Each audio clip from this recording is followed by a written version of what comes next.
This was a couple of years ago in Tucson, Arizona. Watch this.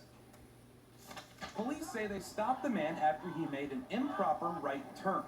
Police say he told them he was in the country illegally, so they called Border Patrol. A few dozen people, including Raul Alcaraz Ochoa, were quick to object. He's a new father, and the next day that his wife gives birth, then this takes place. He's stopped by local police and transferred over to immigration custody. We're saying enough of this. Two women crawled under this unmarked Border Patrol truck to stop the detainment. This is a familiar tactic. Raul Alcaraz Ochoa has done this himself. Twice last year, once in February and again in July. He says he has no regrets. The consequences mean nothing in comparison to what the violations are about our rights. If it had been any other person, this wouldn't have happened if he was white. So because he is brown and he is Latino, there was reasonable suspicion and they called Border Patrol. The man who was pulled over and the two women were all taken away by Border Patrol. It was Arizona 2014. Arizona had passed very controversial, very radical Papers, Please law, basically to turn every encounter with the police into an immigration check. What counts as reasonable suspicion? Is it the color of your skin? And there were huge protests against that law, and there were boycotts in Arizona, and ultimately most of that law was declared unconstitutional.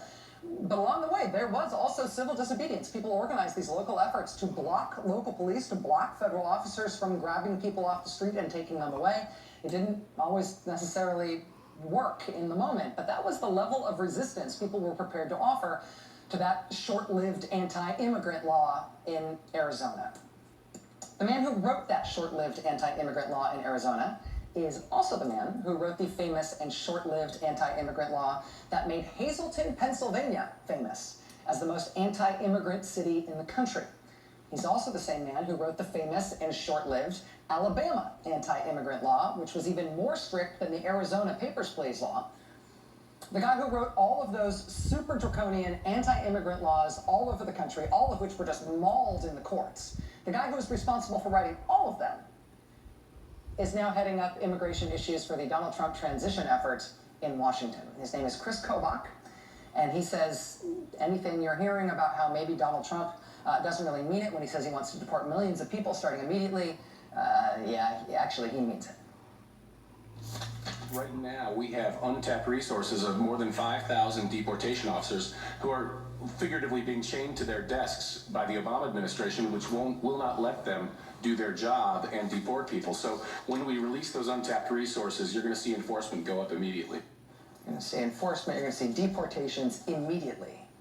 And the increase in deportations, that is within the president's purview alone. If Trump does want to do that, as his immigration transition chief says he does, he would not need Congress in order to do that. And what he does need Congress for, turns out Republicans are pretty psyched to give it to him. We actually just went back into session yesterday, and I put together the team, actually with the speaker and others, our staff, working on legislation now. So when we're sworn in, not waiting till when the president is sworn in, but at the very first week of January, we are able to move the legislation needed to start building the wall. They want the Build the Wall legislation cooked and passed and ready for Trump's signature before he even gets to the Oval Office, so he can sign it on day one. That's the number 2 Republican in Congress saying they'll have that ready for him.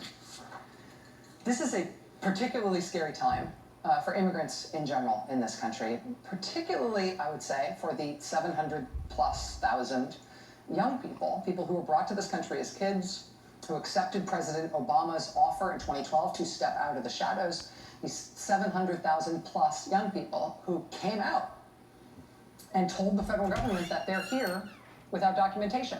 They registered, they made themselves known. They were told when they did that they're registering for this deferred action policy of the Obama administration. They were told when they signed up and registered with the federal government that their registering to do that would never be used to deport them. But that was not a legally binding assurance. And now Barack Obama is set to not be president anymore. And now the determination and the haste and the manifest anti-immigrant zeal from the Trump administration, from the people he is putting in place to run his policies, and put personnel in place in the new administration, and the zeal you're seeing and the enthusiasm for this stuff from Republicans in Congress, it raises the question not just of what President Trump is going to do to immigrants in this country, particularly those hundreds of thousands of kids who came out of the shadows who are now absolutely within arm's reach if Trump chooses to go after them. It raises the question of how much of a target this new president is putting on those folks.